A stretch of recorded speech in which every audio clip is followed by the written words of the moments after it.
আসসালামু আলাইকুম ওয়া রাহমাতুল্লাহি ওয়া বারাকাতুহু। আমি মুস্তাফিজুর রহমান চৌধুরী, তানভীর, প্রাক্তন ছাত্র সংসদের president, York college, the city university of new York. আজকে আমার টপিকসটা হলো যে আওয়ামী লীগ ওই যে কিসের জন্য বৈষম্য বৃদ্ধি ছাত্র আন্দোলনের সময় যে জেনোসাইড করছে, এটার জন্য কি আওয়ামী লীগ কোনো সময় ক্ষমা চাবে? এইটা অনেকের প্রশ্ন, যে আজ পর্যন্ত কেউ আওয়ামী লীগের একজন মানুষও ক্ষমা চাইল না, বা আদৌ তারা কি কখনো ক্ষমা চাবে?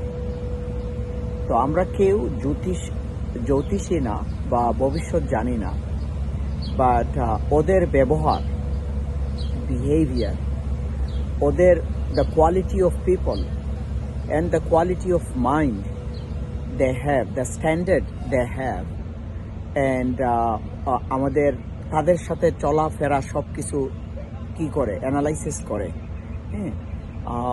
এবং প্রেডিকশন, যেটা মানে সম্ভাবনা, সো এই প্রেডিকশনের থেকে আমি বলতে চাই যে আমি almost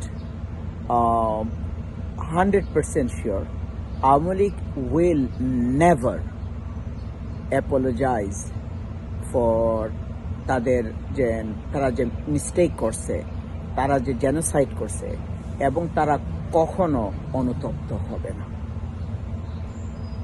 Allah nose best, and আমি চাই তারা আমাকে রং বানাক, বাট আমি ওদের কোয়ালিটি অফ পিপলকে যতটুকু জানি, আমার চলাফেরা মানে জীবনের এক্সপেরিয়েন্স থেকে, ওরা সরি বলার মতো মানুষ না। কিন্তু ওরা আপনাকে দিয়ে 1000 টাইমস সরি বলার পরেও তারা কি করবে? যেমন ধরেন 71-এ ওই যে জামাতের যারা কি করছিল, জামাতের ইনভলভমেন্ট, দিস দ্যাট নিয়ে কত কথা, তারা সরি বলে নাই, এই করে নাই, সেই করে নাই, ইত্যাদি ইত্যাদি অনেক কিছু, তাই না?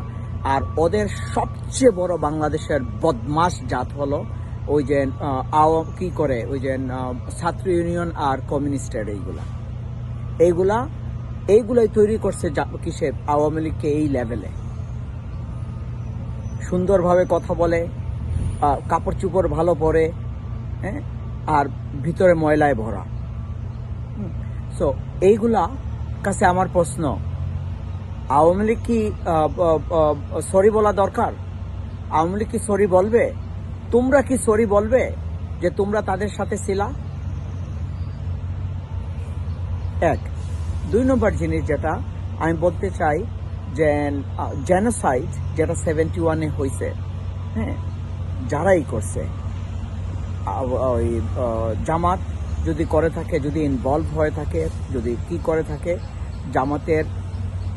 জামাত অনুতপ্ত। আমার কাছে যখন জামাতের সাথে কথা হয়, জামাতিদের সাথে কথা হয়, ইত্যাদি ইত্যাদি, যেন তাদের ইনভলভমেন্ট ইত্যাদি ইত্যাদি, অ্যান্ড এইগুলা অনেক সমীকরণ আছে ওইখানে, অনেক সমীকরণ। যেমন তারা যদি পাকিস্তানি হইতো এবং দেশটা যদি পাকিস্তানি থাকতো, তাহলে তারা দেশপ্রেমিক, যেটা করছে রাইট করছে, রাইট। আর যেহেতু বাংলাদেশ সেপারেট হয়ে গেছে, আলহামদুলিল্লাহ, আমাদের দেশ স্বাধীন একটা দেশ, তো তখন তারা কি করতে পারতো? ইদার তারা মানে পাকিস্তানে চলে যাইতো, অথবা তারা সরি বলতো, এটা। কিন্তু লাস্টলি আমি যেটা বলতে চাই, দুর্ভিক্ষের জন্য কারা দায়ী ছিল? দুর্ভিক্ষের সময় যদি এটা আর্টিফিশিয়াল হয়ে থাকে, কারা দায়ী ছিল?